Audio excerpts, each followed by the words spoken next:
உச்சபட்ச நடிகராக திரைத்துறையில் இருக்காங்க. அவர் அப்படியே அதை கன்டினியூ பண்ணாருனாலே இன்னும் எவ்வளோ வருஷத்துக்கு அவர் உச்சபட்ச நடிகராகவே இருக்க முடியும்? 10 வருஷம் இருக்கலாம், 10 வருஷம் இருக்கலாம், 15 வருஷம் இருக்கலாம். அதெல்லாம் விட்டுட்டு அரசியலுக்கு வராருன்னா ஒரு தெளிவில்லாமல் வந்திருப்பாரா? நான் கேட்குறேன். எனக்கு இல்லை புரியல. எங்கிட்ட கேட்டிங்கன்னா ஏதோ ஒரு பிளானோட வந்திருக்காரு, நான் அவ்வளவுதான்.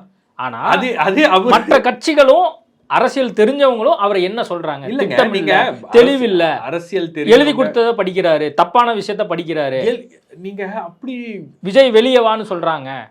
See, இதெல்லாம் தானே ஒரு பிரதான ஒரு கேள்வியா அவர் மேல see, வைக்கிறேன். நான் என்ன கேட்கிறேன், இதே விஜய் அதிமுக கூட்டணிக்கு வந்திருந்தால் இந்த கேள்விகளை எல்லாம் அதிமுக எழுப்பி இருக்குமா? இதே விஜய் திமுக கூட்டணிக்கு வந்திருந்தால் திமுக இந்த விமர்சனங்களை எல்லாம் வச்சிருக்குமா? வச்சிருக்காது. ரெண்டாவது, நீங்க அரசியல்ல ஒருத்தருக்கு வந்து அரசியல் தெரியல, அரசியல் ஞானம் இல்லை, எல்லாமே அரசியல் கற்றறிந்த ஞானிகளாக தான் தமிழ்நாட்டில் இருக்க வேண்டும் அப்படின்லாம் ஒரு ஒரு ஒரு ஒரு கிரைட்டீரியாவை நீங்க செட் பண்ண முடியாது. வைகோ ஸ்டாலினை பத்தி என்னென்னலாம் சொன்னாருன்னு இன்னும் பொதுவெளியில இருக்கு. நீங்க ஒண்ணும் கிடையாதுங்க, பொது வெளியில இருக்கிறது விடுங்க. நீங்க அமமுக என்னங்க சொல்லிச்சு இபிஎஸ்ஸை பற்றி?